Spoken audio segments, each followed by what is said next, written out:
क्या कभी तुम्हें ऐसा फील हुआ है कि दिन रात पढ़ाई करने के बाद भी तुम्हारे ग्रेड्स एवरेज ही रहते हैं, जबकि वो दोस्त जो रात भर में क्रैम कर लेते हैं आसानी से टॉप कर जाते हैं? लगता है जैसे तुम बेवकूफ हो। फ्री टाइम सैक्रिफाइस करो, अपनी पसंदीदा चीजें स्किप करो और फिर भी रिजल्ट वही एवरेज।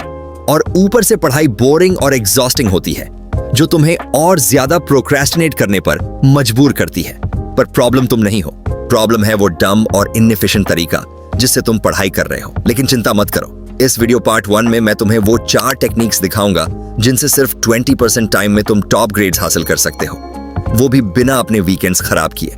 रेडी हो? चलो शुरू करते हैं। Number 1, ditch the sweets. क्या तुम स्वीट्स पर बिंज करते हो एग्जाम्स के पहले, स्ट्रेस और एंजाइटी की वजह से? वेल, तुम डम हो। सच ये है कि शुगर सिर्फ चीजों को और वर्स बना देता है। UCLA की स्टडीज प्रूव करती हैं कि ज्यादा शुगर तुम्हारे ब्रेन को स्लो कर देती है और सीखने में दिक्कत होती है। और अगर ये काफी नहीं है तो जर्नल ऑफ फिजियोलॉजी की रिसर्च कहती है कि शुगर तुम्हारा फोकस और रीजनिंग खराब कर देता है। तो अगर तुम फास्टर स्टडी करना चाहते हो, स्वीट्स को डिच करो और नट्स या बेरीज लो टेस्ट के पहले। ये तुम्हारी मेमोरी बूस्ट करेंगे और तुम्हें फोकस्ड रखेंगे। Number 2, change your mindset. अगर तुम स्टडी करने बैठते हो और पहले ही सोच लेते हो कि ये बोरिंग और एंडलेस होगा, तो गेस करो क्या? ऐसा ही होगा। लेकिन अगर तुम नेगेटिव होना छोड़ दो और डिसाइड करो कि ये क्विक और इजी होगा, तो तुम्हारा फोकस इंप्रूव करेगा और टाइम फ्लाई करेगा। तुम्हारा ब्रेन एग्जैक्टली वही करता है जो तुम उसे बताते हो। हार्वर्ड की एक स्टडी ने प्रूव किया कि जो एम्प्लॉइज बिलीव करते थे कि फिजिकल वर्क उनके हेल्थ के लिए अच्छा है, उन्होंने एक्चुअली हेल्थ इंप्रूवमेंट्स देखी, जैसे लोअर ब्लड प्रेशर और वेट लॉस। अगर ये उनके लिए काम करता है तो स्टडीइंग के लिए क्यों नहीं करेगा?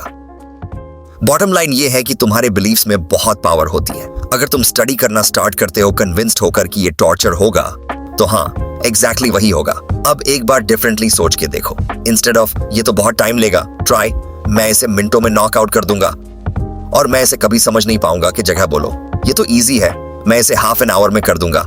अगर तुम इतना स्टबर्न होना छोड़ दो और अपना माइंडसेट एडजस्ट करो, तो तुम देखोगे कि तुम्हारा ब्रेन कितना बेटर परफॉर्म करता है। मैनेजिंग एक्सपेक्टेशंस सिर्फ मोटिवेशनल टॉक नहीं है, ये एक लेजिट स्ट्रेटजी है फास्टर स्टडी करने और कम सफरिंग के लिए। Number 3, use a timer. जैसे एक्सपेक्टेशंस को मैनेज करना तुम्हारी स्टडी सेशंस को सेव कर सकता है, वैसे ही टाइमर यूज करना एक परफेक्ट टूल है प्रोक्रेस्टिनेशन स्टॉप करने के लिए।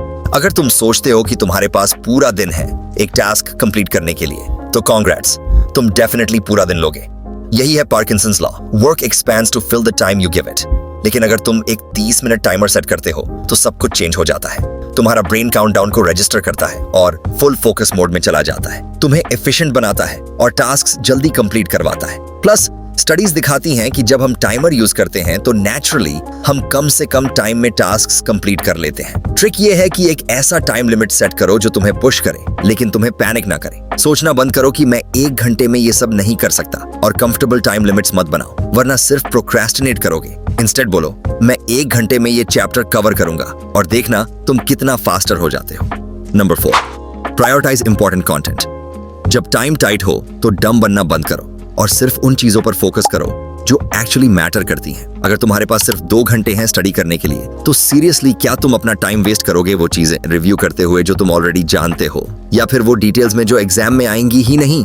बिल्कुल नहीं। यहाँ आता है 80/20 रूल। 20% टॉपिक्स तुम्हें टेस्ट के 80% आंसर्स देंगे। तो इररेलेवेंट चीजों में डूबने के बजाय स्ट्रेट टू द पॉइंट जाओ। एक एग्जाम्पल चाहिए? टेक्स्ट बुक के हर पेज को रीरीड करना छोड़ दो, जैसे कि वो हेल्प करेगा। समरीज और वो टॉपिक्स कवर करो जो तुम्हारे प्रोफेसर बार बार बोलते हैं। मोस्ट टेस्टेड एरियाज के एक्सरसाइजेस करो और पास्ट एग्जाम्स को रिव्यू करो। अपने आप से पूछो, अगर मुझे सिर्फ एक चीज रिव्यू करनी हो तो सबसे यूजफुल क्या होगा? इंपॉर्टेंट चीजों पर फोकस करके तुम टाइम सेव करोगे और वो ऑफुल फीलिंग अवॉइड करोगे जो हर चीज स्टडी करने के बाद भी कुछ नहीं सीखने वाली होती है। क्योंकि ऑनेस्टली 100% मटेरियल जानने का क्या फायदा अगर सिर्फ 20% ही एग्जाम में मैटर करेगा। चलो दोस्तों, वीडियो को लंबा ना करते हुए मैं नेक्स्ट पार्ट में आखिरी मोस्ट इंपॉर्टेंट 4 पॉइंट्स और बताऊंगा। So do subscribe this channel, video को शेयर कर दो और good luck for your upcoming exams.